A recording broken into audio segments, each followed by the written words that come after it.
Anong oras na wala pa rin siya?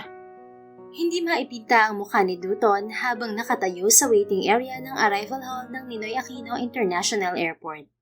Paikot-ikot ang tingin niya sa bawat lumalabas na pasahero. Pero ilang oras na ang lumipas, wala pa rin ang hinihintay niya. Dutton, sigurado ka ba ngayong araw darating yung balikbayan na bisita ng tatay mo? Kanina pa tayo rito pero wala pa rin siya. Baka bukas pa yung dumating. Reklamo ni Pakoy habang kumakamot sa batok. Hawak nito ang karton na may pangalan ng hinihintay nila. Si Dutton naman ay tutok na tutok sa cellphone at paulit-ulit na tinitingnan ang larawan ng babae saka titingin sa mga pasahero. Hindi ako maghihintay ng ganito katagal kung hindi ako sigurado, Pakoy. Inis na sagot ni Dutton. Napatingin siya sa dalawa niyang kasama at doon niya napansin ang nakasulat sa karton. Sandali, sino sumulat niyan? Proud na nagtaas ng kamay si Kalbo, ang isa pa nilang kasama.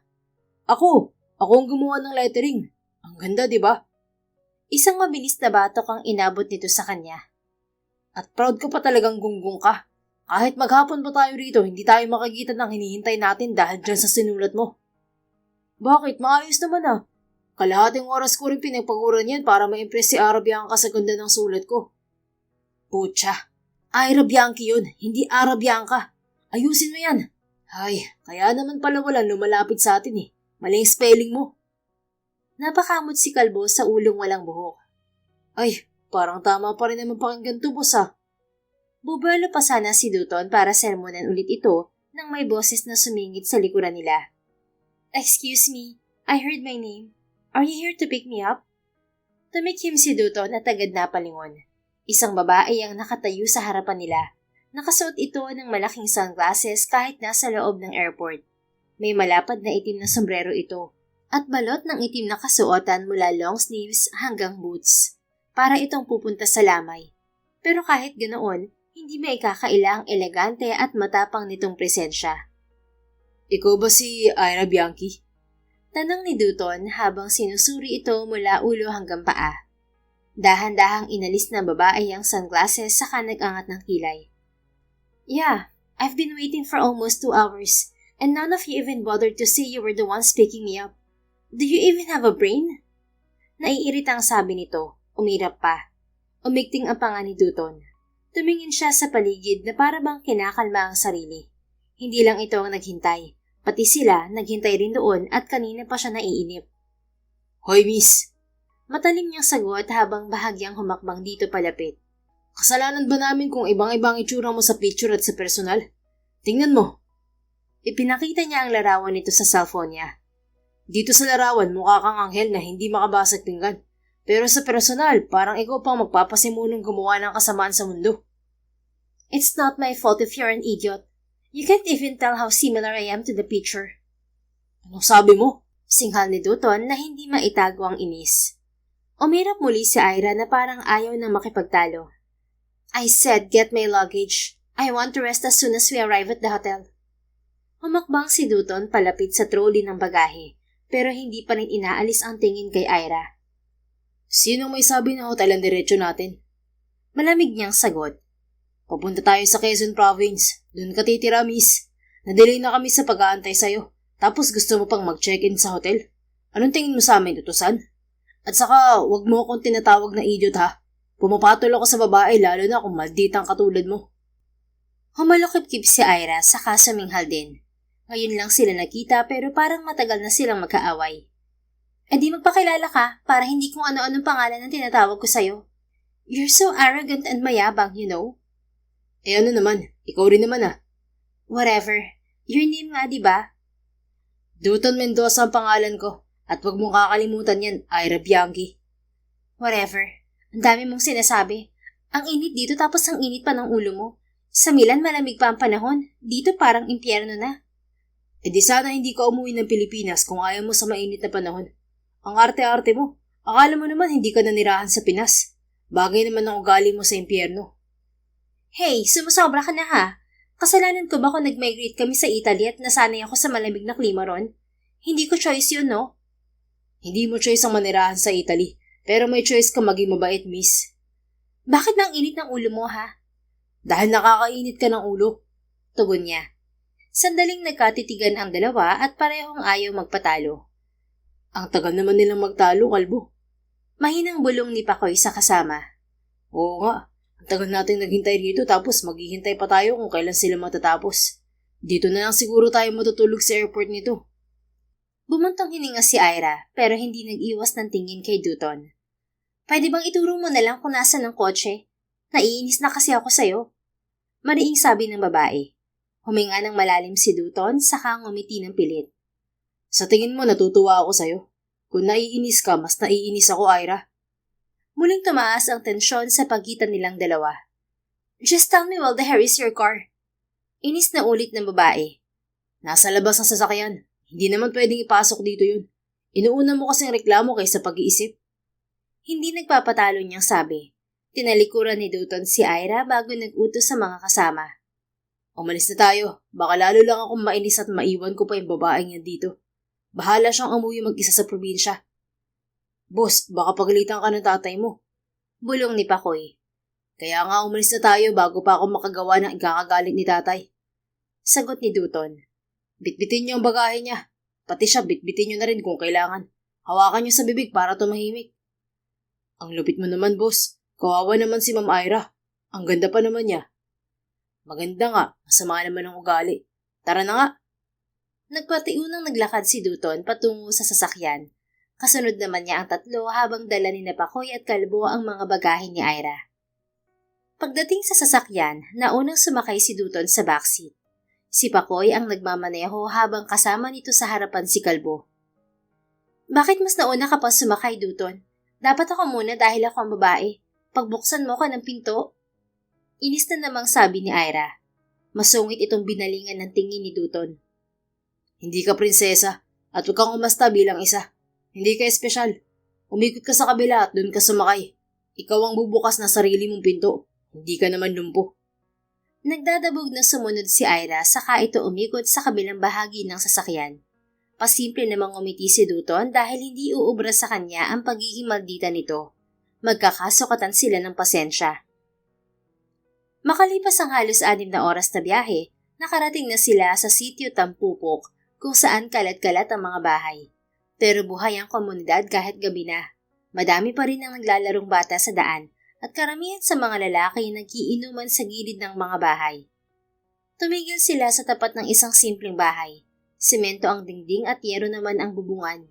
Fully furnished yun sa loob at labas at kumpleto rin sa kahoy na furnitures at iba pang mga gamit sa loob. Ito ang magiging bahay mo, Ira. 3,000 lang ang upa kada buwan. Ikaw na bahala sa kuryente at may poso naman dito para sa tubig. Maghahakot ka na lang kapag kailangan mo. May wifi na rin dito. Ikaw na lang magbayad ng monthly bills. Sa grocery naman, may malapit lang na tindahan dito. Paibayin mo lang ang kasadang yan at sa kanan, naroon ng tindahan. Nagtitinda rin sila ng mga lutong pagkain. Kung ayaw mong magluto, bumili ka na lang. Tungkol sa bahay, kailangan ko ng down payment at advance. 6,000 lang lahat. Wait, what? Bakit humihingi ka na bayad sa bahay? Bisita ako ng tatay mo. Sa'yo na rin ang galing. Bisita ka ng tatay ko at hindi kita bisita. Sa akin ang bahay na to at pinapaupahan ko to. Kung ayaw mo magbayad, saka sana ka matulog. Akala ni Dutton makikipagtalo pa sa kanya si Ira. Bumuntong hininga lang ito bago umirap. Halata rin dito ang pagod sa biyahe, kaya kumuha na lang ito ng pera at ibinigay sa kanya. Hindi rin ito nag-utos ipabuhat ng mga bagahe, kundi ito na mismo ang bumuhat ng mga yon. Tumatahimik ka rin pala kapag napapagod. Bulong ni Dutton saka binalingan ang dalawang kasama. Kayo na mag-park ng sasakyan. Pumili na rin kayo ng pagkain kay Aling Zelda. Tinatamad na ako magluto. Ibinigay ni Dutton ng 1,000 kay Kalbo para sa pambili ng pagkain at tig 1,000 ang dalawa para sa pagsama ng mga ito sa kanya. Tumawid lang siya sa katabing kalsada para umuwi. Katapat lang ng kanyang paupahang bahay ang sarili niyang bahay. 3 ang pinapaupahan niya at 1 naman ang regalo niya sa kanyang tatay na siyang tinitirhan nila ngayon. Sinikap niyang ipatayo ang mga yon para may iba pa siyang pinagkakakitaan maliban sa gym sa bayan. Bunga yun ng sipag at tiyaga niya sa iba't ibang trabahong pinasukan niya. Ngayong 30 na siya, masasabi niyang secure na siya, pero gusto niyang makapundar pa ng paupahan para sa kinabukasan. Kinabukasan, pagising pa lang ni Dutton, Natanaw na niyang nag-iigib ng tubig si Ira. Halatang nahihirapan ito, pero tinatanggihan nito ang tulong mula sa mga lalaking kapitbahay nila. Hindi nyo kayang taray niyan. Naiiling niyang sabi bago nagluto ng agahan niya. Naglaga siya ng 2 itlog, nagtimpla ng kape na walang asukal at pumitas ng talbos ng kamote sa likod bahay, saka sandaling pinakuluan. Ganitong uri ng pagkain ang nakasanayan niyang kainin tuwing umaga. Masustansya na, tipid pa. Sa kalagitnaan ng pagkain, narinig ni Dutton ang pagkatok sa pintuan.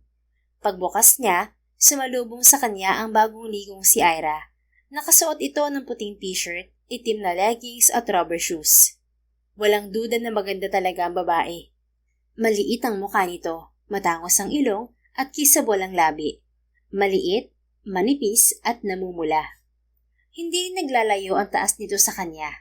Halos tumagpas ito sa balikat niya sa taas niyang 5'11". Kung hindi lang ito nagpakita ng kamalditahan, baka maayos ang naging pagtrato niya dito. Mainitin pa naman ang ulo niya kapag inuunahan siyang sungitan. Anong kailangan mo? Masungit niyang tanong dito. Ang aga-aga nagsusungit ka na naman. Nakairap nitong sabi. Kung hindi ikaw ang sumalubong sa umaga ko, baka hindi ako nagsungit. Sabihin mo na ang kailangan mo. Istorbo ka sa pagkain ko. Mga luma na mga gamit sa kusina na paupahang bahay mo. Saan ako pwede bumili ng bago? Ayokong gamitin ng mga yon. Mukhang puno ng bakterya. Ayoko magkasakit at mahawahan ng kung anong mikrobyo sa mga gamit mo. Lumukot ang mukha ni Dutton. Ang aga-aga, kaartehan agad ang ipinamalas nito sa harapan niya. Mga bago ang gamit niya roon, pero hindi niya ito pipilitin kung ayaw nitong gamitin ng mga yon. Sa bayan, maraming kitchenware stores doon. So huhulaan ko kung saan sa bayan? Sarkastiko at taas kilay nitong tanong. Oo, para makabili ka ng gamit. Kung ayaw mo naman, wala kang choice kundi gamitin ang mga gamit na available sa bahay ko. Tugon niya sabay sara ng pinto. Natawa na lang si Dutton nang marinig ang kalabog mula sa labas. Waring sinipa o hinimpas nito ang pinto. Twisit ka talaga, Dutton. Anong klasik ang landlord kung hindi mo ina-entertain ng maayos ang border mo? Nakakainis ka talaga. Sigaw ni Ira. Hindi niya ito pinansin at nagpatuloy na lang sa pagkain. Pagkatapos ng agahan, pumunta si Dutton sa bayan para bisitahin ang gym na pag-aari niya. Maayos naman ang takbo niyon kahit hindi siya madalas pumupunta. Mapagkakatiwalaan ng mga empleyadong kinuha niya na nagpapagaan sa kanyang trabaho. Sandali siyang naglibot upang mag-inspeksyon at nang makitang wala namang problema, nag-ehersisyo na rin siya. Pawis na siya nang mapatingin sa kabilang bahagi ng gym. Sa hindi inaasahang pagkakataon, nakita niya roon si Ira. Seryoso itong tumatakbo sa running machine, suot ang itim na leggings, sports bra at running shoes. Nakataas ang buhok nito na bahagyang umuugoy sa pagtakbo. Lumapit siya kay Ira. Kaagad tumaas ang kilay nito nang makita siya. Magaling ka palang manghula at nalaman mo agad kung saan ang bayan dito. Please lang, dun ka sa far away, Dutton. Ayoko makakita ng parasite. Nawawalan ako ng gana mag-exercise. Nagkabit-balikat lang si Dutton. Sige, pagpatuloy mo lang yan. Para naman gumanda ang katawan mo at hindi hugis pader. Wala ka man lang shape, Ira. Pangaasar niya, pero ang totoo, sexy talaga ito. Ako? Walang shape at hugis pader? Bulag ka ba, ha? Bulalas nito na namimilog pa ang mga mata. Bahagya itong tumigil sa pagtakbo, pero hindi nito pinabagalan ng running machine, kaya nadala ito pa ibaba at nahulog. Pinigilan niyang matawa nang sumalampak ito sa sahig. Mabilis naman itong tumayo at masamang tumingin sa kanya. Oh, anong kasalanan ko? Wala akong ginagawa sa'yo, ah. Natatawang depensa agad ni Dutton. Lumapit si Ira sa kanya at bigla na lamang siyang sinuntok sa muka. Nalabis niyang ikinagulat. Aray! Daing niya habang sapo ang muka. Bagay lang yun sa'yo.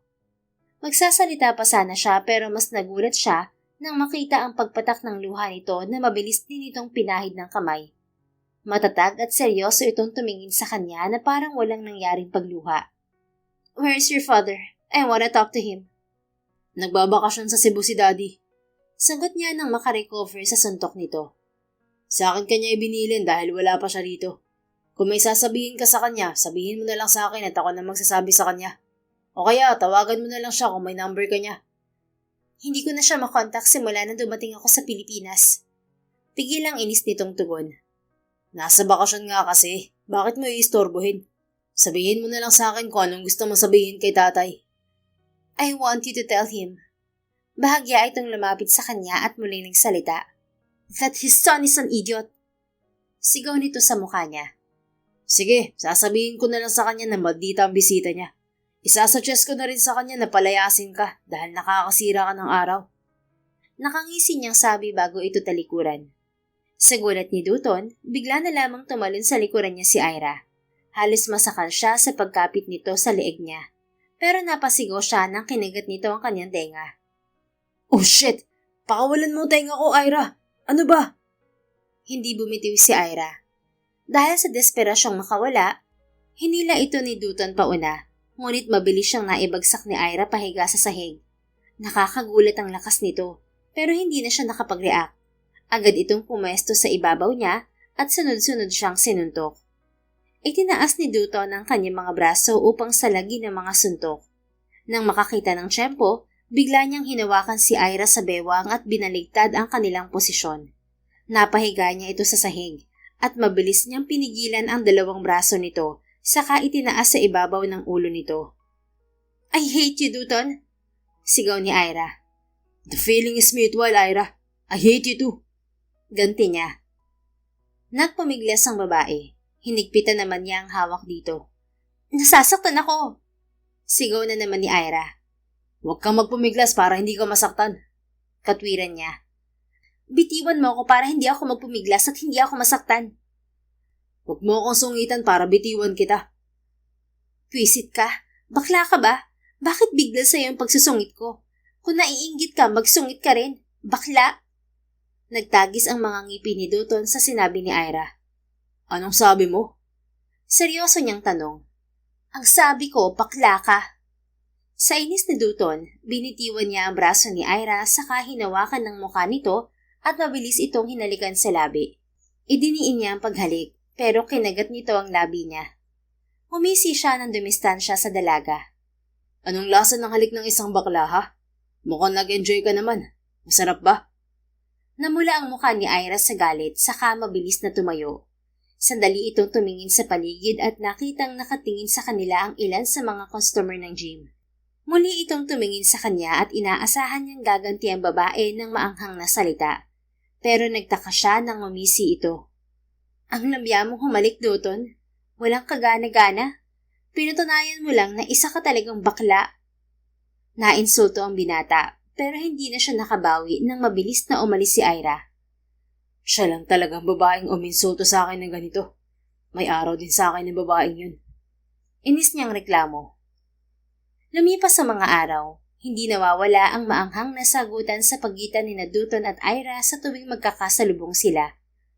Ngunit nabaling ang inis ng binata nang umuwi ang tatay niya kasama ang kanyang nanay na iniwan sila para sa ibang lalaki. Dahil lang mahirap sila. 10 taon pa lang siya noon at tandang-tanda niya kung paano magmakaawa ang tatay niya. Huwag lang silang iwan. Tapos ngayon bumalik ito at kasama pa ang anak nito sa ibang lalaki. Ano ginagawa ng mga yan dito, tay? Sila ba ang pinuntahan mo sa Cebu? Masungit niyang tanong pagkakita pa lang sa ina.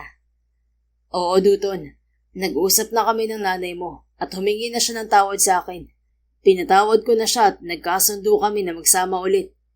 Paliwanag ng tatay niya. Nasaan ang lalaking pinalit niya sa'yo? Naghiwalay na kami, iho. Tugon ng nanay niya. Pagkakananatawa si Dutton at hindi mawala ang galit sa mga mata niya nang tumingin sa nanay niya.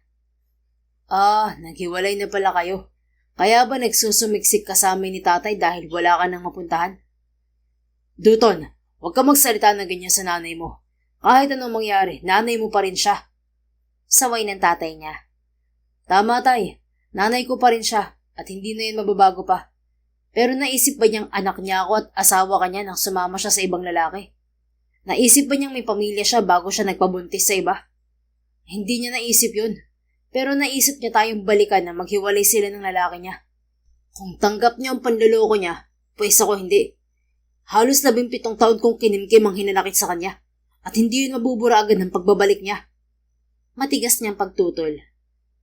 Duton, huwag mong panatilihin ang katigasan ng puso mo. Kailangan ko nanay mo. Walang buhay na natawa si Duton. Ito na yata ang pinakawalang kwentang salita na narinig niya mula sa tatay niya. Kailangan mo siya, Tay. Nakalimutan mo na ba nangyari sa'yo nang iniwan niya tayo? Nanghinak at nagkasakit. Sa murang edad nagtrabaho na ako para sa ating dalawa. Iba't ibang trabaho ang pinasok ko, makaraos lang tayo. Kahit hindi ako nakatapos ng pag-aaral at second year high school lang ang tinapos ko. Okay lang, basta okay ka. Tapos ngayon sasabihin mong kailangan mong babaeng yan. Ako, Tay, hindi mo ba ako kailangan? May hinanakit niyang tanong. Mahal ko nanay mo, Duton. Mauunawaan mo rin ako kapag nagmahal ka na. Muling katwiran ng kanyang ama.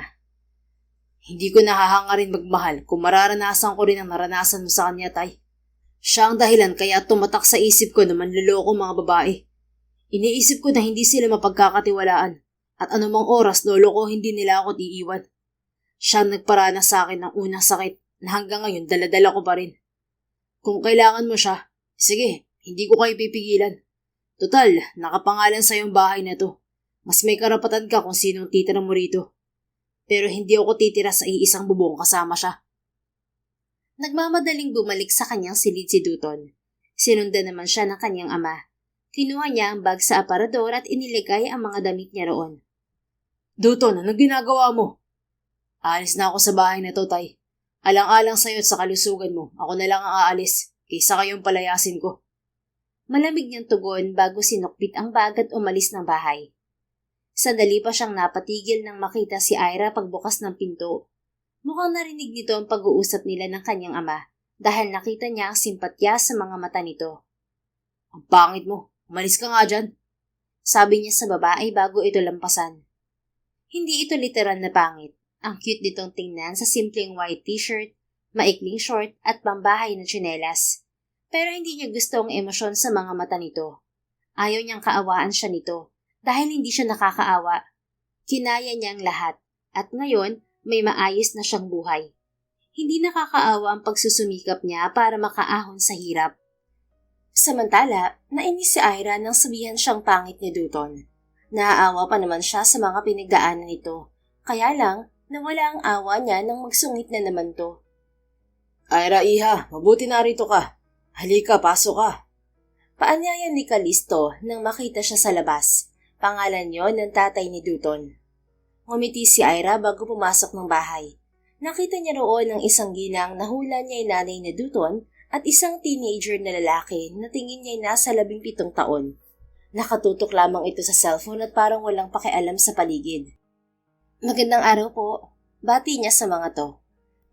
Ngumiti ang ginang pero halatang namamasa ang mga mata nito. Mukhang kagagaling lang nito sa pag-iyak. Magandang araw rin, iha. Ikaw ba ang girlfriend ni Duton? Tanong nito. Umikot ang mga mata ni Ira saka umiling ng todo na para bang mas maipapakita niya ang pagkadisgusto kay Duton kapag todo ang pag-iling niya. Sariwa pa rin sa isip niya ang ginawa nitong pamamahiya sa kanya sa gym. Nagpanggap lang siya na malamya itong humalik para hindi siya mapahiya. Pero ang lokong yun, mas magaling pang humalik sa mga ex-boyfriend niya. Grabing paglaruan ang mga labi niya at muntikan na siyang bumigay. Mabuti na pigilan niya ang sarili at kaagad itong kinagat. Baka mas lalo siya nitong asarin sa oras na bumigay siya. Hindi po, tita. Kung kaaway po, baka pa. Hindi na kami nagkasundo ni Duton simula nung sunduin niya ako sa airport. Konting bagay, pinagtatalunan na namin. Parang matagal na kami magkaaway kahit ilang araw pa lang kami magkakilala. Kasalanan ko kung bakit sinusungitan ka ni Duton. Pasensya na, iha. Kung hindi ko siya iniwan, baka naging maganda ang pakikitungo niya sa mga babae. Paumanhin ito. Naku, hindi niyo po kasalanan yun, tita. May choice naman po si Duton na wag maging masungit. Pero pinili niyang magsungit. Nasa kanya po yun. Wala po sa inyo. Sagot niya sa ginang saka winalingan si Kalisto. Mang Kalisto, salamat po pala at tinanggap niyo ako dito. Malaki pa utang na loob ko sa inyo. Walang anuman, iha. Matalik kami magkaibigan ng nanay mo. At kinalulungkot ko ang nangyari sa kanila ng daddy mo.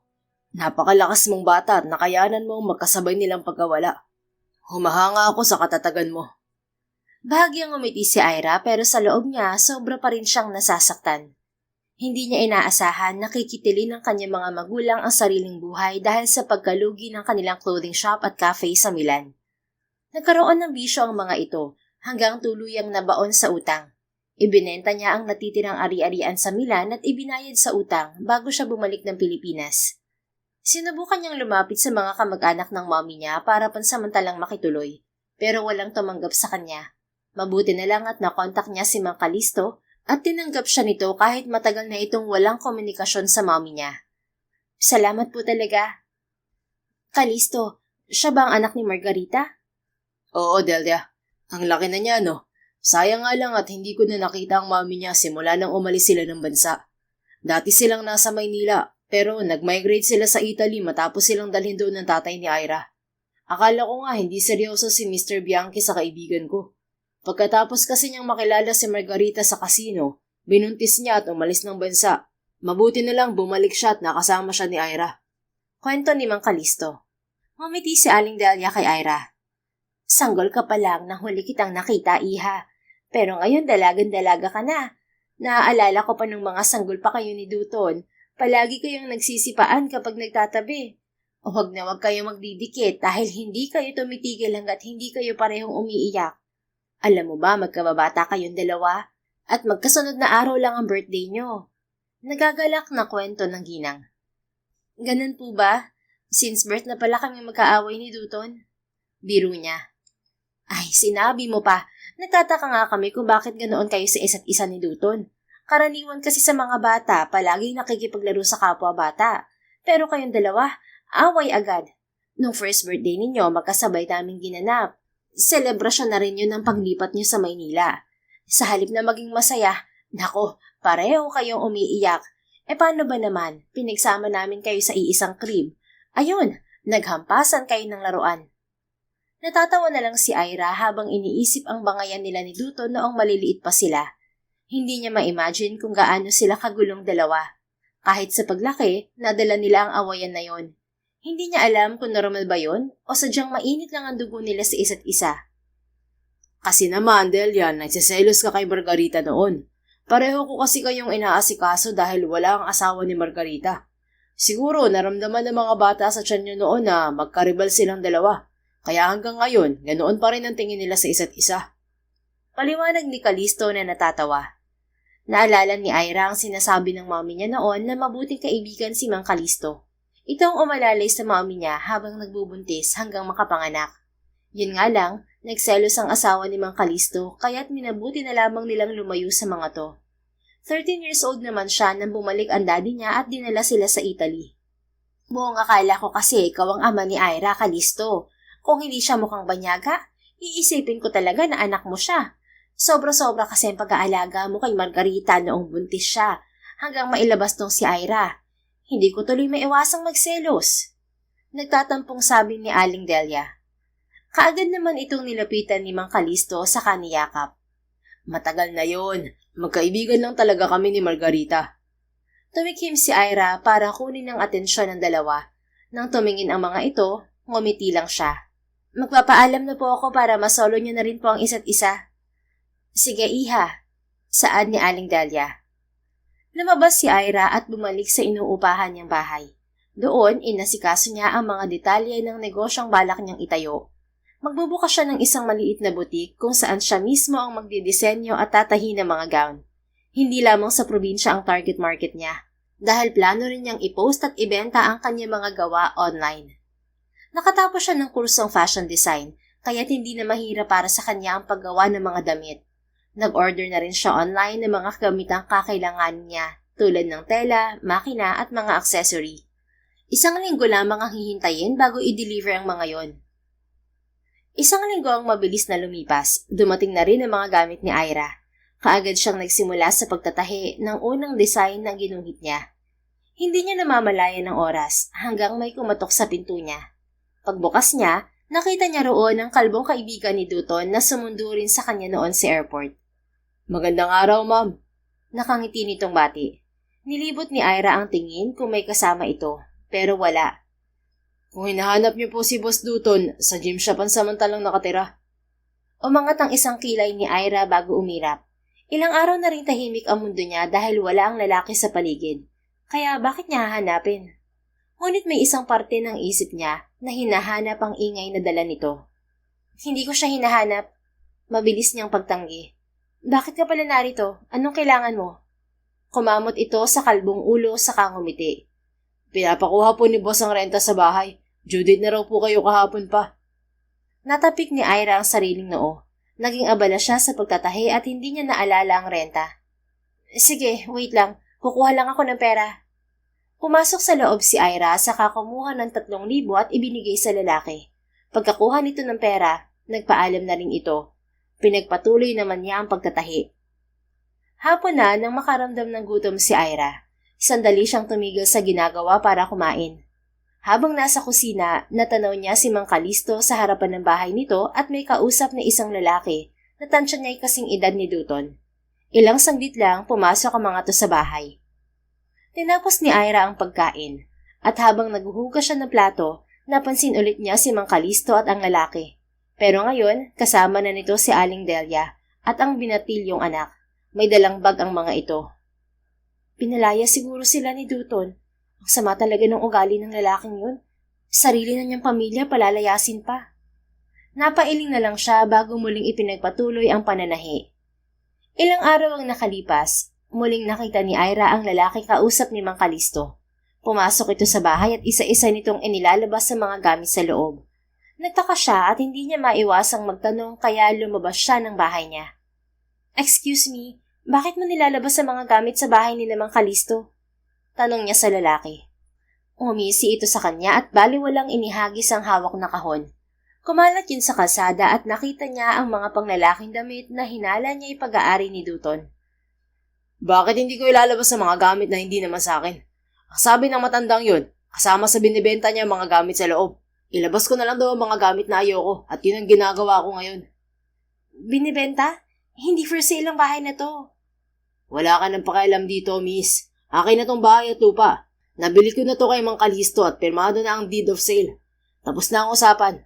Kung may problema ka, wag ka sa akin magreklamo dahil wala akong pakialam sa sasabihin mo.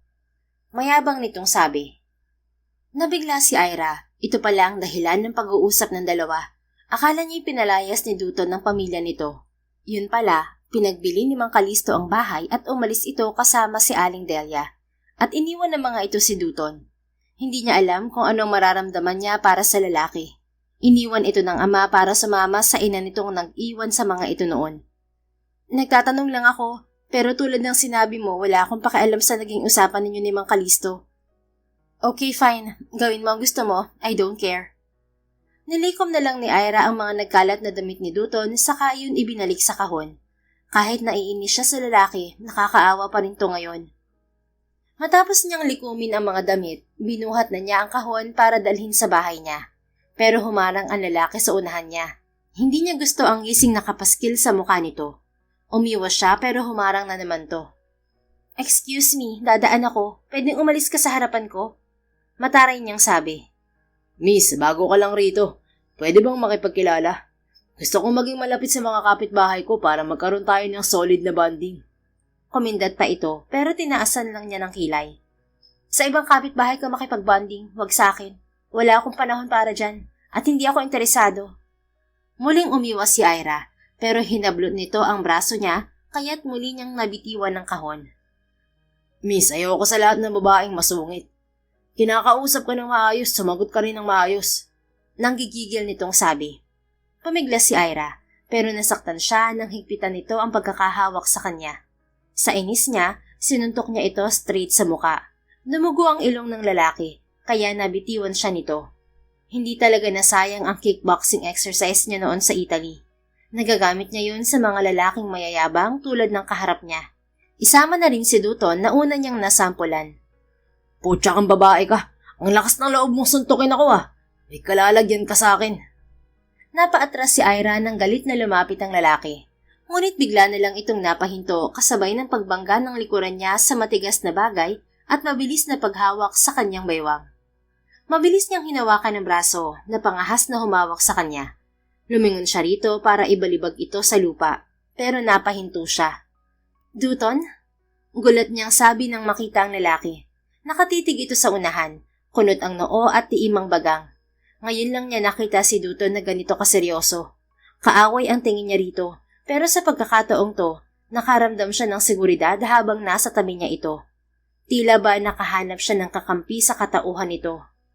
Pumasok ka sa bahay mo, Ira. Kababae mong tao ang hilig mo makipag-away. Sabi nito na hindi tumitingin sa kanya. Hindi pa man siya nakakasagot, marahan na siya nitong itinulak pabalik sa bahay niya. Ano nangyari kay Dutton? Ang gentle naman niya ngayon. Nagtataka niyang sabi sa isip habang marahang naglalakad papasok ng bahay niya. Nanatili si Ira sa gilid ng pinto. Nakasilip siya sa maliit na siwang para pakinggan ang pag-uusap ng dalawang lalaki sa labas. Ako maglalabas ng mga gamit ko, Tonying. Hindi mo yan kailangang itapon sa labas ng bahay. Seryosong sabi ni Dutton. Alam pala niyang pinagbili ni Mang Kalisto ang bahay niya? Komento naman ni Ira habang nakasilip. Okay, ilabas mo na. Pagpayag ni Tonying habang nakangisi. Naglakad papasok ng bahay si Dutton pero may ibang plano si Tonying. Kinuha nito ang isang damit sa lapag, saka pinaikot at akmang ipupulupot sa leeg ni Dutton. Mabilis na binuksan ni Ira ang pinto saka sumigaw. Dutton, sa likuran mo! Dahil sa pagsigaw niya, napalingon agad si Dutton. Napigilan nito si Tonying at naagaw pa ang hawak nitong damit. Traitor ka talaga, Tonying! Sunod-sunod nitong hinampas ng binilot na damit ng lalaki. Panay iwas ito hanggang tumakbo pabalik ng sasakyan. Babalikan kita, Dutton! Gaganti ako sa'yo! Pagbabanta nito bago umalis. Lumapit si Ira kay Dutton. Kilala mo ba yon? Oo, taga rito rin si Tonying at kilala siyang barumbado sa lugar na to. Lumipat lang ang pamilya niya sa Maynila pero bumalik ulit siya rito. Bakit mahinayaang ibenta sa kanyang bahay niyo? Muli niyang tanong. Pumaskil na naman ang masungit na itsura ni Dutton sa mga tanong niya. Isang tabi mo muna ang pagiging chismosa mo, Ira. Pumasok ka na sa loob ng bahay mo. Huwag ka magbubukas ng pintuan kapag may kumatok, lalo na sa gabi at hindi mo kilala. Huwag ka na rin lalabas kapag madilim na. Manatili ka na lang sa loob ng bahay. At kung may kailangan kang bilhin, bumili ka na habang maaga pa. Mahigpit nitong bilin. Namaywang si Ira sa harapan ni Dutton. Umangat na naman ang isang kilay niya at pinantayan ang pagsusungit nito. Nag-aalala ka ba sa akin, Dutton? Tanong niya. Hindi ako nag-aalala sa'yo. Mas nag-aalala ako kapag nawala na mangungupahan sa bahay ko. Mamawalan ako ng kikitain. Ang hirap pa namang maghanap ng uupa ngayon. Nagtsatsaga na nga lang ako sa'yo kahit maldita ka. Wow ha, nagsalita ang hindi masungit. Ako nga ang nagtsatsaga sa nakakainis na landlord na kagaya mo eh. Kaalis na nga, nasira na naman ang araw ko sa'yo. Tama, umalis ka na at bumalik sa bahay mo. Nakakasira ka rin ng araw. Ganti nito bago pumasok sa kabilang bahay. Sa unang pagkakataon, inaamin ni Ira na may punto si Dutton.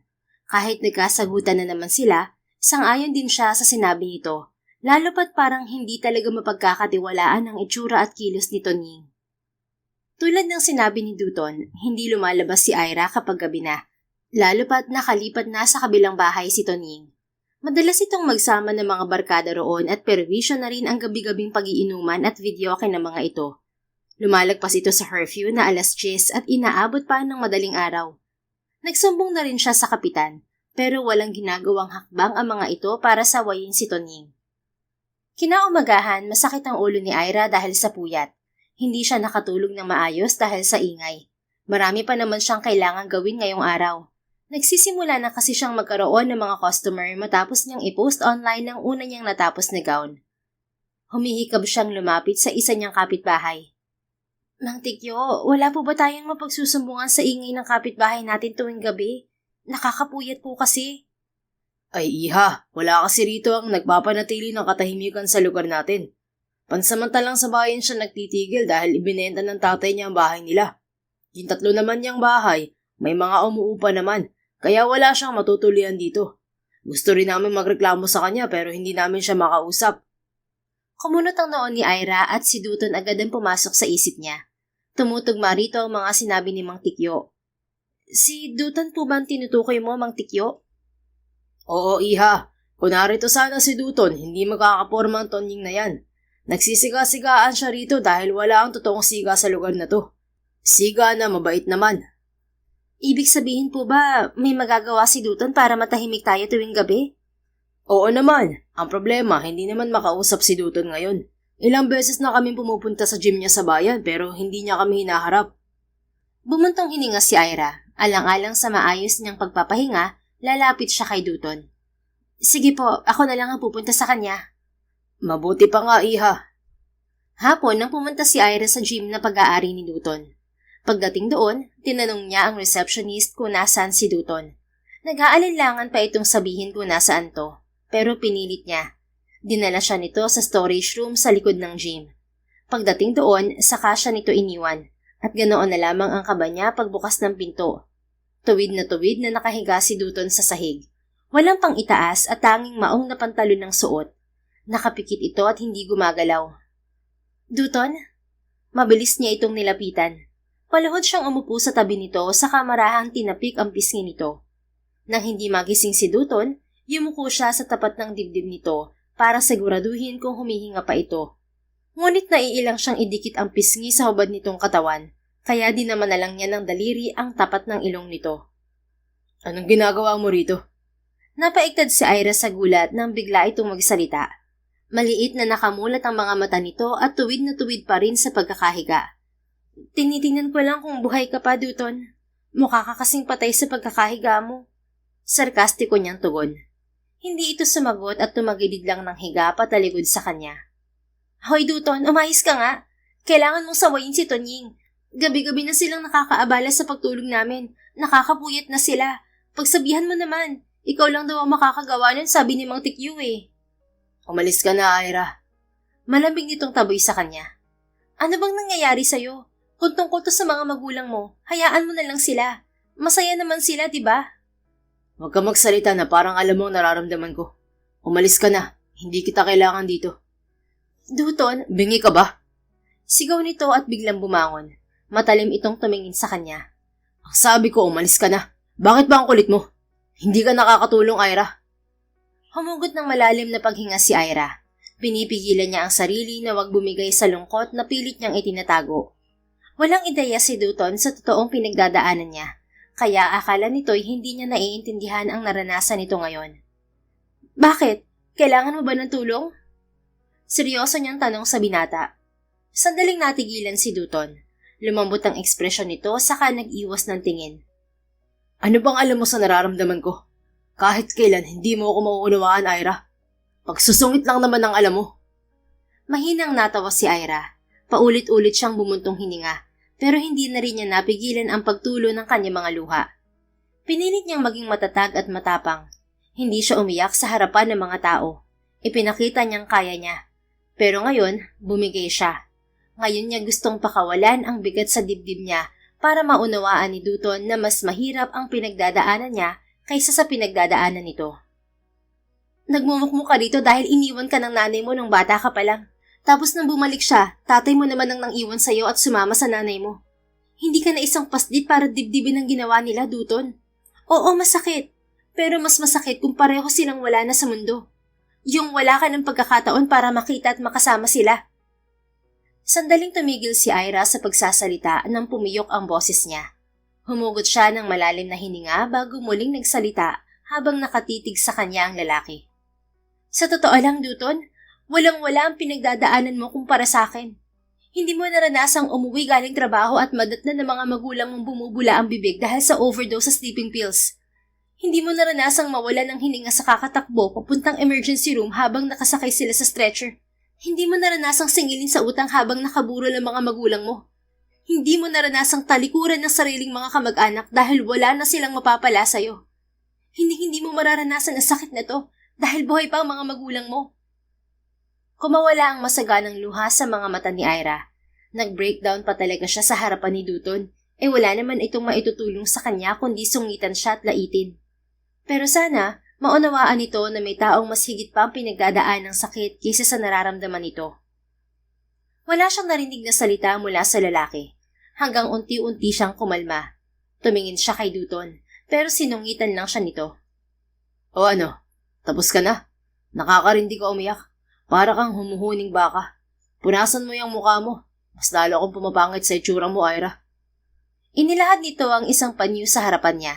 Halata namang may concern din to sa kanya, pero dinadaan lamang sa pagsusungit. Tinaasan niya ito ng kilay at hindi niya rin pinahalatang na-touch siya sa pagbibigay nito ng panyo.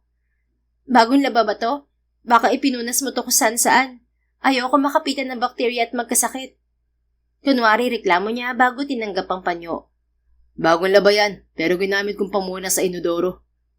Napangiwi si Ira bago ibinato kay Dutton ng panyo. Yak, kadiri ka, Dutton! Ang baboy mo! Kinikilabutan niyang sabi at halos maduwal pa siya kapag iniisip ang ginawa nito. Naniwala ka naman agad. Napatitig si Ira kay Dutton nang gumaan ang timbre ng boses nito. Bahagya itong nakangiti ngayon na para bang may nakakaaliw siyang ginawa. Malinis yan, okay? Kahit ikuskus mo pa sa mukha mo. Sabi pa nito bago niladlad ang panyo at sinaklob sa mukha niya. Ang may bagong laban naman yun, pero hindi siya nakagalaw sa pwesto nang hawakan nito ang likod ng ulo niya habang pinupunasan nito ng panyo ang mukha niya. Ngunit natigilan din ito sa ginagawa nang magtama ang mga tingin nila. Ilang sandali silang nagkatitigan bago sila mabilis na naglayo. Ikaw na magpunas sa mukha mo. Nakakadiri. Puro sipon ka, Ira. Excuse me, luha lang yan at walang sipon, no? Bakit mo kasi pinupunasan? Hindi ko naman sinabing punasan mo.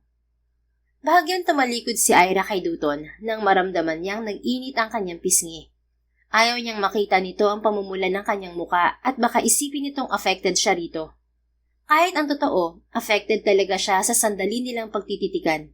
Parang may kung anong magnet ang tingin nito na nagpatulala sa kanya. Ang dami mong sinabi, pero hindi mo naman talaga alam ang nararamdaman ko. Mahinang sabi ni Dutton na nagpalingon kay Ira. Sumandal ito sa dingding saka itinaas ang isang tuhod at ipinatong doon ang isang kamay. Sa posisyon nito ngayon, mas na-flex ang abs nito at muscle sa katawan. Hindi dahil sa mga magulang ko kaya nagmumukmuk ako rito, Ira. Humugot ito ng malalim na paghinga bago nagpatuloy sa pagsasalita.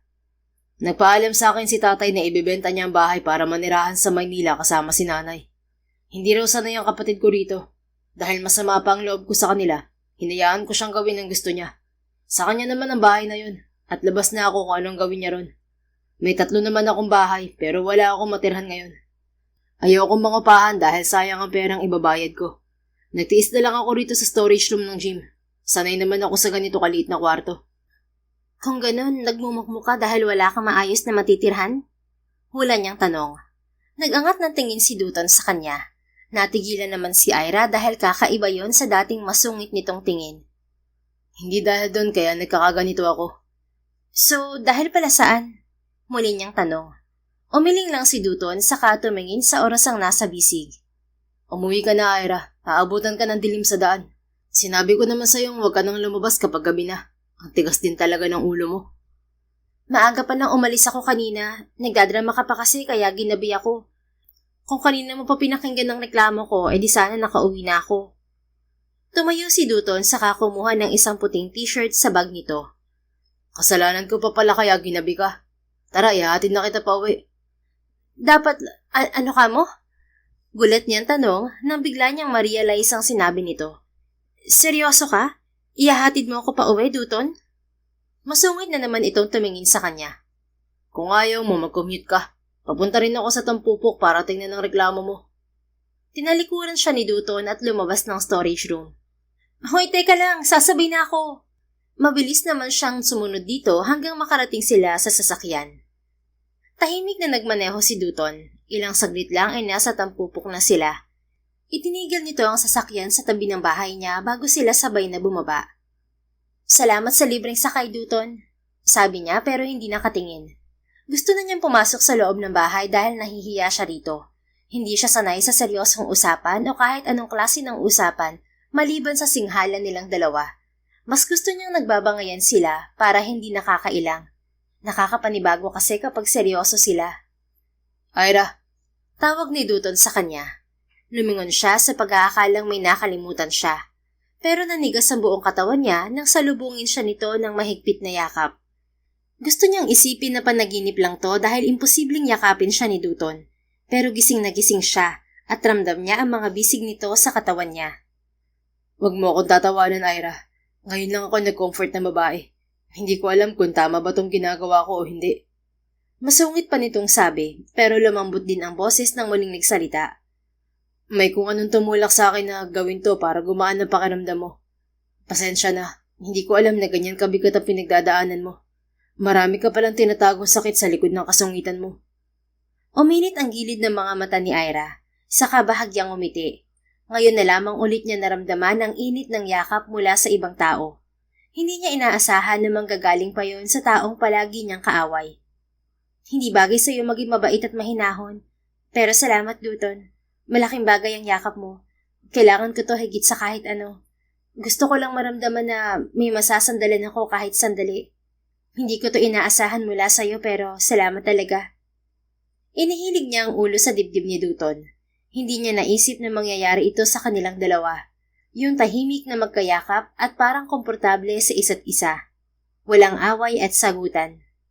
Tahimik lang sila na para bang naging magkasundo ang mga puso nila. Napaka-imposible man, pero ganoon ang pakiramdam niya ngayon. Pumasok ka na sa loob, may aasikasuhin lang ako sa kapitbahay mo. Mahinang sabi ni Dutton. Marahang dumistansya si Ira, pero ayaw naman siyang bitiwan ng binata. Dutton, papasok na ako sa bahay. Marahan itong bumuntong hininga saka bumulong sa kanya. Ikaw talagang dahilan kaya nagmumukmuk ako, Ira. Natatakot ako kasi hindi ka mawala sa isip ko. Sabi nito saka mabilis siyang pinakawalan. Anong sinabi mo? Huwag ka nang lalabas, magpahinga ka na. Mukha kang panda sa eyebags mo. Saad nito at wala nang intensyong ulitin ang sinabi. Napangiti na lang si Ira saka pumasok ng bahay. Alam niyang mahirap ang pag-aming yun ni Dutton dahil sa hindi nila pagkakasundo. Pero kung ano man ang totoo nitong nararamdaman, alam niyang malalaman niya rin yon sa tamang panahon. Samantala, pasimpleng hinawakan ni Dutton ang tapat ng kanyang dibdib habang tumatawid sa kabilang kalsada. Hindi niya alam kung bakit siya nagkakaganito simula ng ilang araw niyang hindi makita si Ira. Tapos, bumilis na ang tibok ng puso niya nang muli itong makita habang dinadampot ang mga damit niya. Nag-alala rin siya nang sasaktan ito ni Tonning, pero may takot sa dibdib niya. Paano kung lumalim ang nararamdaman niya? Pero sa huli, masasaktan din siya tulad ng tatay niya. Hindi yun mawala sa isip niya kaya nagmukmuk siya. Napapraning na ako para isipin to. Umiling si Dutton at sandaling inalis sa isip ang tungkol sa nararamdaman niya. Muling pumaskil ang seryosong ekspresyon sa mukha niya nang kumatok sa dati niyang bahay. Pinagbuksan siya ni Tonning. Hubad baro ito at mukhang lasing pa. Aba, narito ka pala, Dutton. Ilang araw din kitang hinahanap. Mabuti naman at nagpakita ka na. Tumuloy ka. Nakangisi nitong paanyaya.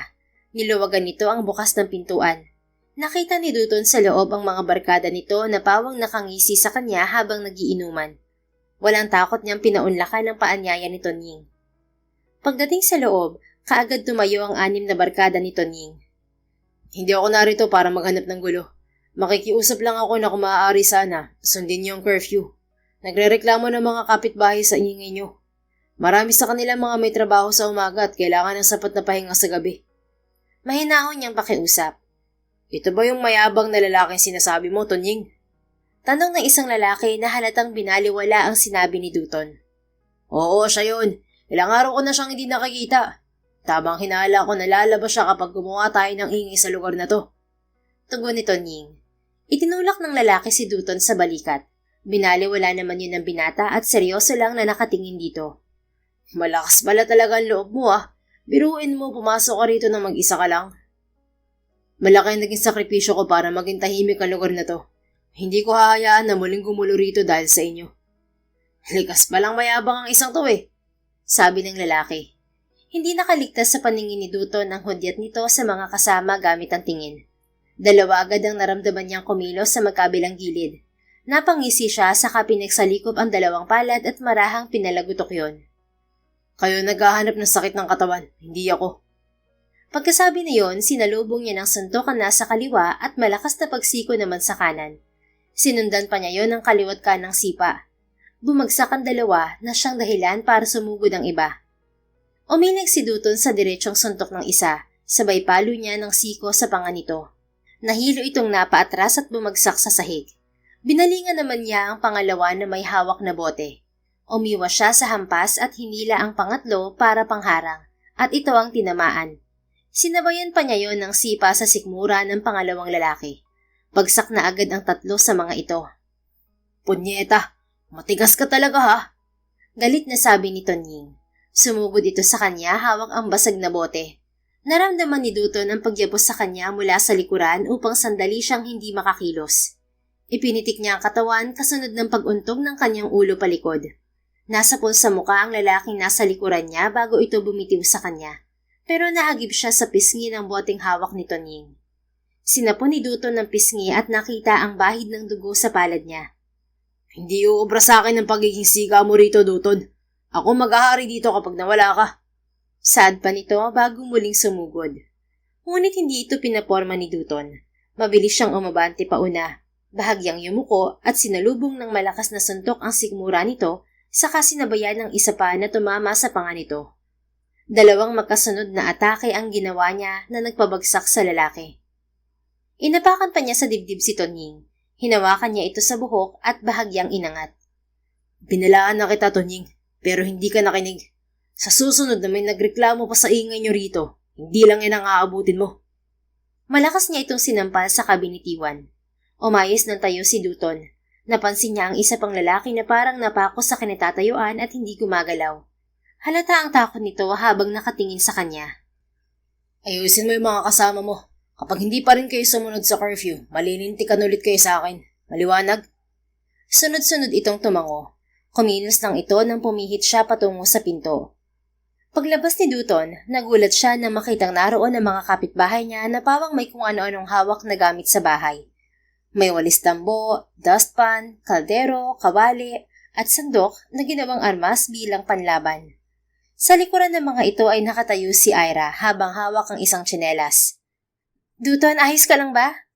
Tanong ni Ira saka mabilis na lumapit sa kanya at hindi na siya palayo sa bahay. Nagulat si Dutton pero pasimple siyang umiti. May magandang dulot din pala ang panggugulo ng grupo ni Tonying. Nagbago ang ihip ng hangin sa pagitan nila ni Ira. Nagpapakita na ito ng pag-aalala sa kanya. Tapos siya, masaya sa pinapakita nito. Bakit may hawak ang tsinelas? Tanong niya sa dalaga. Nataranta na kasi ako nang kumatok si Mang Tikyu kanina. May nangyayaring gulo raw sa kabilang bahay at baka kailangan mo ng tulong namin. Tsinelas na nga nadampot kong pangdepensa sa pagmamadali. Ayos ka lang ba talaga? Muli nitong tanong habang sinisilip ang maliit niyang sugat sa pisngi. Sandaling tumingin si Dutton sa kamay niyang hawak pa rin ni Ira. Saka siya muling tumingin sa dalaga. Ayaw mo ba akong bitiwan, Ira? Mukhang nagulat din ito na hawak pa rin nito ang kamay niya. Mabilis itong bumitiw saka siya hinarap. Akala mo naman gusto kitang hawakan? Mabilis nitong depensa. Gamutin natin yung sugat mo. Nakakakonsensya naman kung hindi kita tutulungan, akong humingi ng tulong sa'yo para sawayin si Tonying. Dugtong pa nito sa kabinalingan ng mga kasama. Mga kapitbahay, kayo po bahalang magsumbong sa mga pulis tungkol sa mga lalaki. Hindi na kailangan, Ira. Pigil ni Dutton. Bakit hindi na kailangan? Paano kung balikan ka ng mga yan? Di napahama ka pa. Hindi mangyayari yun. Naturuan ko na sila ng leksyon. Hindi na sila uulit. Paano mo nasabi? Barumbado ang mga yan at hindi mo alam ang mga ugali nila. Mamaya niyan, traidorin ka na naman ni Tonying tulad ng ginawa niya sa'yo dati. Mabuti na yung nag-iingat. Nag-iingat ako at alam kong ugali ng mga tulad nila. Dahil dati rin akong barumbado. Sandaling natigilan si Ira at napatitig sa kanya. Maya-maya, umirap na naman ang babae. Natural na talaga rito ang pag-irap at parang hindi na yun mawawala sa kahit na anong tono ng usapan nila. Sa bahay na tayo mag-usap. Tatapalan ko lang yung sugat mo at baka maubusan ka ng dugo. Saad nito bago tumalikod. Sumunod si Dutton papasok ng paupahan. Napanganga na lang siya nang makita ang loob ng bahay nito. Nagmistula yung bodega na matagal nang hindi nalilinisan. Nagkalat ang mga ginupit na tela, piraso ng sinulid, plastik, ribbon at mga pattern na nakapatong kung saan-saan. May mga karayom at gunting pa na basta na lamang iniwan sa ibabaw ng mesa. At ang makinang pangtahi ay napapalibutan ng tambak na retaso. Pero sa isang gilid ng sala, maayos na nakasabit sa hanger ang mga plansyadong gown. Nagtatahi ka pala, Ira. Hindi naman obvious, diba? Mataray nitong sagot na hindi na niya ginagawang big deal. Lumayo ka sa mga gown ko, baka matuluan ng dugo ang mga yan at magkaroon pa ng mansya. Ide-deliver ko pa yan bukas sa kabilang bayan. Dito tayo sa kusina. Nagtungo si Dutton sa kusina. Umupo siya sa tapat ng mesa habang si Ira naman ay binabasa ang malinis na tela. Wala akong first aid dito. Pagpasensyahan mo na to. Hindi ka naman mapapahama kung maligamgam na tubig at malinis na tela ang gagamitin kong panglinis sa sugat mo. Idinampi nito ang tela sa pisngi niya saka umupo sa bakanting upuan sa tabi niya. Ang yabang mo kasi, Dutton. Bakit mo hinarap mag-isang grupo nito, Ning? Hindi mo man lang tinawagan yung dalawa mong kaibigan. Eh di sana may katulong ka. Mabuti na lang hindi malalim tong sugat mo. Sermon nito habang marahang dinadampi ang tela sa pisngi niya. Hindi ko sinasabak sa gulo ang mga kaibigan ko. Muling umirap si Ira bago nito nilagyan ng band-aid ang sugat niya. Paano ka nga pala natutong lumaban? Tanong nito. Nag-aalinlangan si Dutton kung sasabihin niya ang totoo kay Ira. Wala pa siyang pinagsasabihan ng tungkol dito kahit sa tatay niya o sa mga kaibigan niya. Kung ayaw mong sabihin, ayos lang. Nagkibit balikat lang ito bago tumayo. Isa akong police asset noon. Panimula niya. Bumalik sa pagkakaupo si Ira. Nang makitang interesado ito, pinagpatuloy niya ang sasabihin. Simula nang iwan kami ni nanay, pumasok na ako bilang helper sa isang karinderya. Minsan sumasayad din ako sa pagtitinda ng ice candy, putot kutsinta, bibingka, at kung ano-ano pa sa kalye. Nang maging teenager ako, natuto ako makipag-away. Walang araw na hindi ako napapaaway lalo na kapag binabayaran ako para lang gumulpi ng isang tao. Tumagal yun hanggang tumuntong ako sa edad na 20. Nang mga panahong yun, pumasok ako sa trabahong hindi ko inaakalang magpapabago sa buhay ko. Anong trabaho yun? Interesadong tanong ni Ira. Magbenta ng pinagbabawal na gamot. Napasinghap si Ira at bahagya pang namilog ang mga mata nito. Bago pa ito mag-isip ng hindi maganda, itinuloy na niya ang sasabihin. Unang saba ko pa lang sa trabaho, nahuli na ako ng mga pulis. Pero sa halip na ikulong, ginawa nila akong asset. Palihim nila akong sinanay hanggang makabisado kung dapat gawin. Simula nun, nasagpo ang droga sa probinsya dahil sa tulong ko. Yun din ang dahilan kaya nakaipon ako at nakabili ng lupa na pinagawan ko naman ng mga bahay. Nagbukas din ako ng gym sa bayan para patuloy pa rin ang pagpapalakas ko ng katawan habang kumikita ang negosyo ko. Napanatag ang itsura ni Ira pagkatapos ng kwento niya. Ngayon ba, nagtatrabaho ka pa rin bilang police asset? Hindi na. Natapos ang kontrata ko at hindi ko na gustong bumalik. Tahimik na ang lugar na to at hindi ko gustong lumipat sa ibang lugar para lang magtrabaho bilang asset. Sapat na sa akin ang mga naipundar ko. Hindi ko kailangan ng maraming pera para mabuhay. Mag-isa lang naman ako. Wala ka bang planong mag-asawa? Natigilan sandali si Dutton. Mataman siyang tumingin kay Ira na naghihintay sa tugon niya. Kung may papangako ng isang babae na hindi niya ako iiwan at sasaktan, mag-aasawa ako. Pero kung magiging katulad ni tatay ang mararanasan ko, hindi na. Hindi naman lahat ng babae pare-pareho. Ganoon din sa mga lalaki. Hindi mo alam, ikaw na palang nananakit sa damdamin ng babae dahil iniisip mong masasaktan ka lang nila. Kung ikaw ang tatanungin ko, Ira, kapag minahal mo ang tulad ko, sasaktan mo ba ako? Lakas loob niyang tanong. Sa paanong paraan pa kita sasaktan? Ay kulang na lang magpatayan tayong dalawa. Ngayon lang tayo nag-uusap ng matino at madalas pa tayong magbangayan kaysa maging mahinahon. Taas kilay nitong tugon pero may bahid ng ngiti ang labi nito. Ibig sabihin, hindi mo ako iiwan kung mamahalin kita at mamahalin mo rin ako? Sa edad kong to, gusto ko nilang magkaroon ng tahimik na buhay. Kung mamahalin kita, siguradong ikaw lang ang mamahalin ko. Hindi ako two-timer at mas lalong hindi ako manluloko.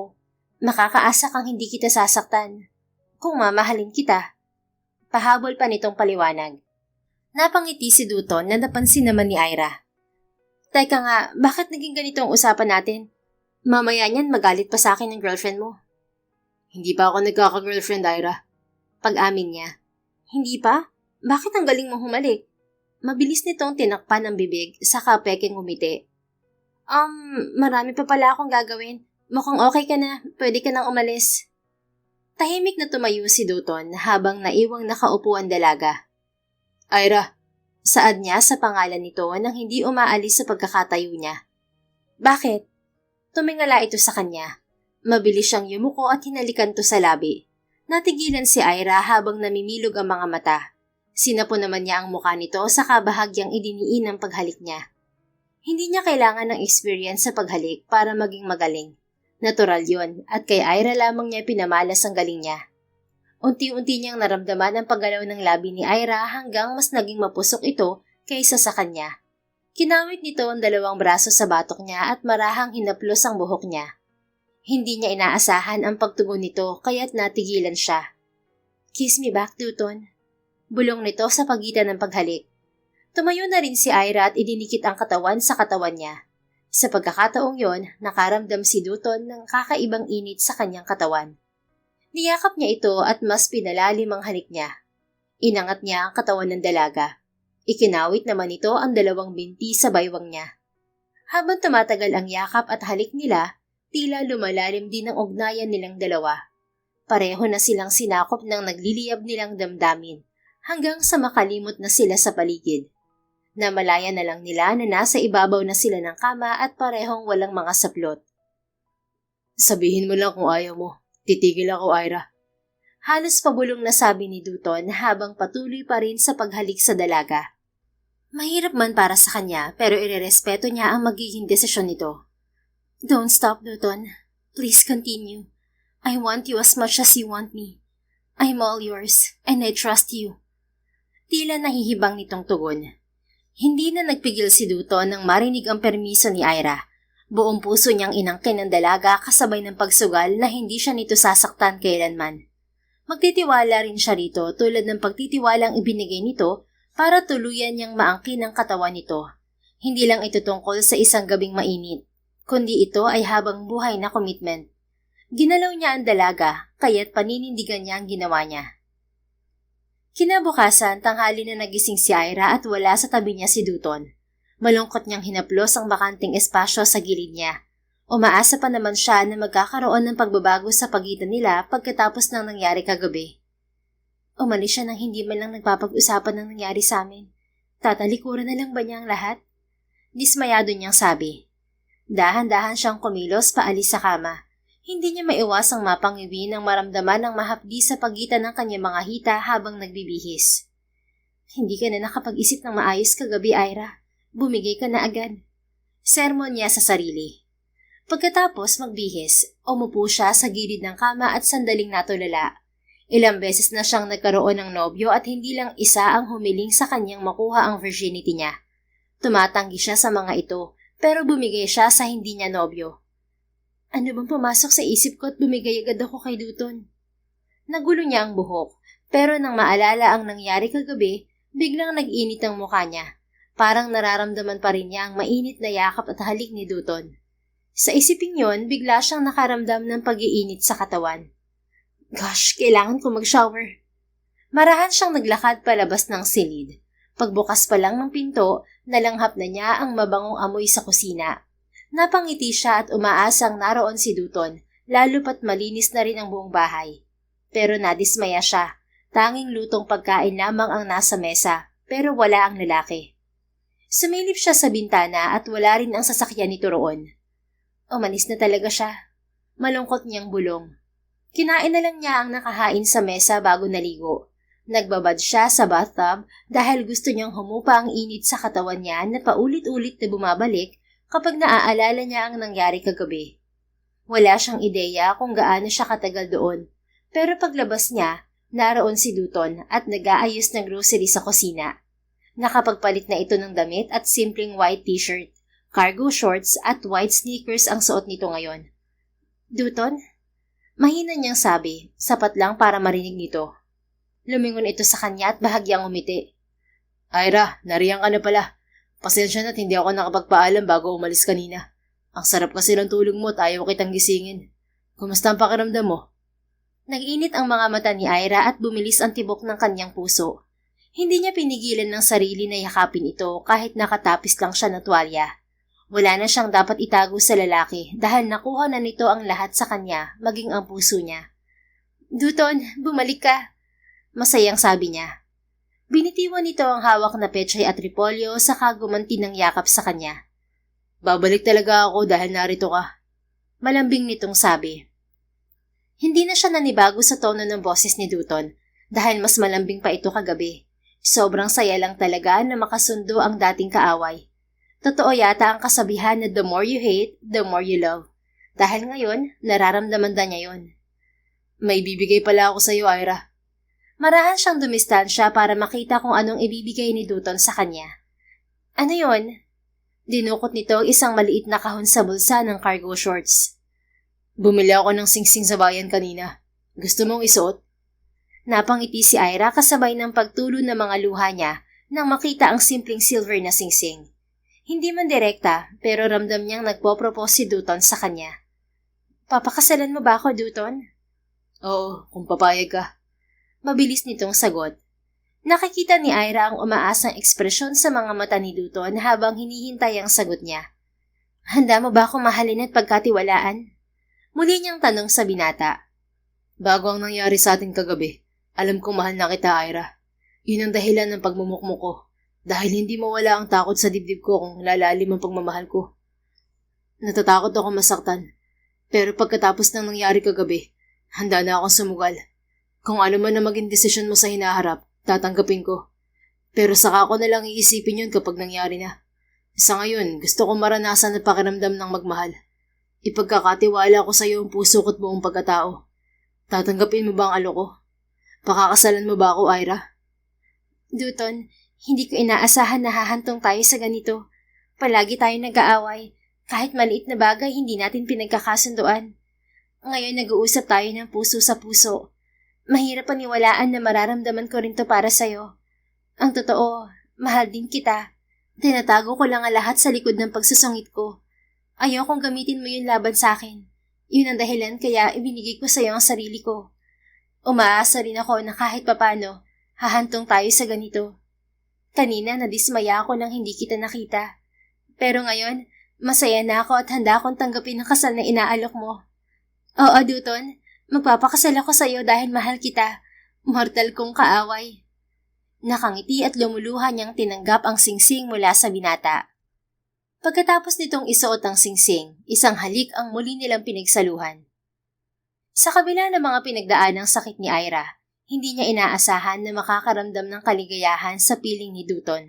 Ang lalaking sanggol pa lamang ay kaaway na niya. Pero ngayon, mapapangasawa na niya. Makalipas lamang ang 6 na buwang paghahanda, sumapit na rin ang araw ng kasal ni na Ira at Dutton. Ginanap ang kasal sa simbahan ng Tampupok. Si Ira mismo ang gumawa ng kanilang damit pangkasal. Simple lamang ang selebrasyon at ginanap ang reception sa inayos na basketball court. Pero halatang pinipilit lamang maging masaya ni Dutton dahil hindi nagpakita ang tatay nito kahit nagpadala sila ng imbitasyon. It's fine, Dutton. Baka may importanteng ginawa lang si Tatay Calisto kaya hindi siya nakadalo. Mag-enjoy na lang tayo ngayon kasamang mga bisita. Lambing ni Ira sa asawa. Ngumiti si Dutton bago halikan sa noo ang asawa. Pasensya na, mahal ko. Dadalawin ko na lang si tatay sa ibang araw. Kasal natin ngayon at dapat lang na mag-enjoy ako. Sasamahan din kita papunta sa kanya. Ngumiti sila sa isa't isa saka nakihalubilo sa mga bisita. Boss, inom na tayo! Sigaw ni Pakoy. Kasama nito sa mesa si Kalbo at ang grupo ni Tonying na bumait na. Boss na rin ang tawag ng mga ito kay Dutton. Sige, uminom tayo. Napangiti na lang si Ira dahil pansamantalang nawala sa isip ni Dutton ang hindi pagdalo ng tatay nito sa kasal nila. Habang lumilipas sa mga araw, mas lalong naramdaman ni Ira ang pagmamahal ni Dutton. Magkasama silang nanirahan sa inuupahan niyang bahay. Pinalagyan nito yun ng extension para sa working place niya. Tinutulungan din siya nito sa kanyang negosyo, kahit sa pagtutuhog ng beads, paggugupit ng patterns, paglilinis at maging sa pagde-deliver. Unti-unti na rin siyang nakilala sa probinsya at may mga umu-order na sa kanya ng damit online. Nang makaluwag sa trabaho, naisipan nilang dalawin si Tatay Calisto sa inuupahan nitong apartment sa Maynila. Inihanda na rin ni Dutton ang sarili sa pagkikita nito at ni Aling Delia. Handa ka na ba? Tanong ni Ira kay Dutton habang umaakyat sila sa ikalawang palapag ng gusali. Oo, kanina pa. Mahigpit nitong hinawakan ng kamay niya. Pagdating sa pakay na apartment, nadatnan nilang may sumisigaw na lalaki at parang may pinapagalitan to. Hanggang kailan ka ba hihingi ng palugay, tanda? Nalulugi na ako sa'yo. Kung wala kang pambayad, lumayas ka na rito. Pero wisyo ka. Kaya ka iniwan ng asawa at anak mo eh. Wala ka kasing kwenta. Pasensya na po. Nagkatinginan sina Ira at Dutton nang makilala ang boses ni Tatay Calisto na humihingi ng paumanhin sa lalaki. Nagmamadali silang pumasok sa apartment at nakita nilang nakaluhod sa sahig ang matanda. Tay, Sigaw nito at agad nilapitan ng ama. Duton, anak. Nanghihina itong yumakap kay Duton at umiyak. Awang-awa naman si Ira sa matanda. Mas malaki ang ipinayat nito kaysa noong umalis sa tampupok. Pero nagtataka sila dahil wala si Aling Delia at ang anak nito sa paligid. Ginoo, baling ni Ira sa lalaking naniningil sa binan. Alam niyo po ba kung nasan si Aling Delia at yung anak niya? 2 buwan nang umalis ang maginang yun. Akala ko nga mayaman ang matandang yan dahil halos araw-araw namimili ng mga damit at alahas ng mag-ina niya. Yung pala, nagbenta lang siya ng bahay at nang maubos ang pinagbentahan niya, iniwan siya ng kanyang asawa at anak. Kamag-anak niya ba yan? Bayaran niyo na lang ang utang niya sa akin. 14,000 yun para sa 2 buwan na upa. Hindi ko nasisingilin sa tubig at kuryente. Basta iuwi niyo na siya. Naaawa rin ako sa kanya pero kailangan kong paupahan ng bahay na to. Dito lang kami kumukuha ng pangkain ng pamilya ko. Sige po. Dumukot ng cash si Ira at ibinigay sa lalaki. Umalis din naman ito pagkabayad niya. Wala siyang ideya na ganito ang nangyayari kay Tatay Calisto. Sa tuwing kinukumusta nila ito, palagi nasa maayos na kalagayan ng sagot nito. Yun pala, mabigat na ang hinaharap nitong problema. Patawad, Duton. Patawarin mo si tatay. Mas pinili ko ang nanay mo pero iniwan niya rin ako. Mas pinili niyang balikan ng lalaki niya kaysa manatili sa tabi ko. Inubos lang niya ang pera ko. Napakatanga ko, anak. Umiiyak na sabi ni Tatay Calisto. Bakit hindi ko umuwi sa akin, tay? Alam mo naman kung saan ako pupuntahan, di ba? Bakit nagtiis ka rito? Nahihiya ako sa'yo, Duton. Ayaw ko magpakita dahil nakukonsensya ako sa ginawa ko sa'yo. Yun ang dahilan kaya tiniis kong hindi pumunta sa kasal mo. Patawad, anak. Pinapatawad na kita, tay. Sumama ka na sa amin. Uwi na tayo sa tampupok. Kalimutan na lang natin si nanay at ang mga nangyari. Magsimula tayong muli ng magkasama. Siya nga pala, tay. May sorpresa kami ni Ira sa'yo. Lumapit si Ira sa mag-ama. Hinawakan niya ang kamay ng matanda saka inilapat sa umbok ng tiyan niya. Tatay Calisto, magkakaapo na po kayo. Nakangiti niyang sabi sa biyanan. Napalitan ng kasiyahan ang malungkot na mukha ng matanda. Talaga? Magkakaapo na ako? Nagagalak nitong tanong. Nakangiti silang tumango ni Duton. Tuwang-tuwa naman ito at nakatulong yon para sandali nitong makalimutan ng ikalawang pagkabigo sa asawa. Nang dahil sa nangyari, iniuwi nila si Tatay Calisto sa tampupok. Magkakasama silang nanirahan sa dating paupahan ni Duton at tuluyan na silang nawala ng balita kay Aling Delia. Hindi rin nagtagal na isilang ni Ira ang panganay nila ni Duton, isang batang babae. Nakatulong ang sanggol para mawala ang matinding lungkot ni Tatay Calisto. Bumalik na rin sa dati ang katawan nito at hindi humihiwalay sa apo na naghahatid ng labis na kasiyahan sa kanilang pamilya. Sa paglipas ng maraming taon, isa na sa kinikilalang fashion brand sa bansa ang mga gawa ni Ira. Habang si Duton naman ay hindi lang maliliit na apartment ang pinapaupahan. Nakapagpatayo na rin ito ng hotel at ilang apartment sa Karatig Bayan. Dahil sa pagtutulungan, tiwala sa isa't isa at pagmamahalan, nagawa nilang posible ang imposible. Dati silang magkaaway, pero ngayon, isa na silang pamilya na may matagumpay na buhay. The end. Kung nagustuhan mo ang istoryang ito, please don't forget to like, comment, and share it with your friends. Your support really makes a difference. Thank you and see you sa ating next story. Keep safe and be blessed.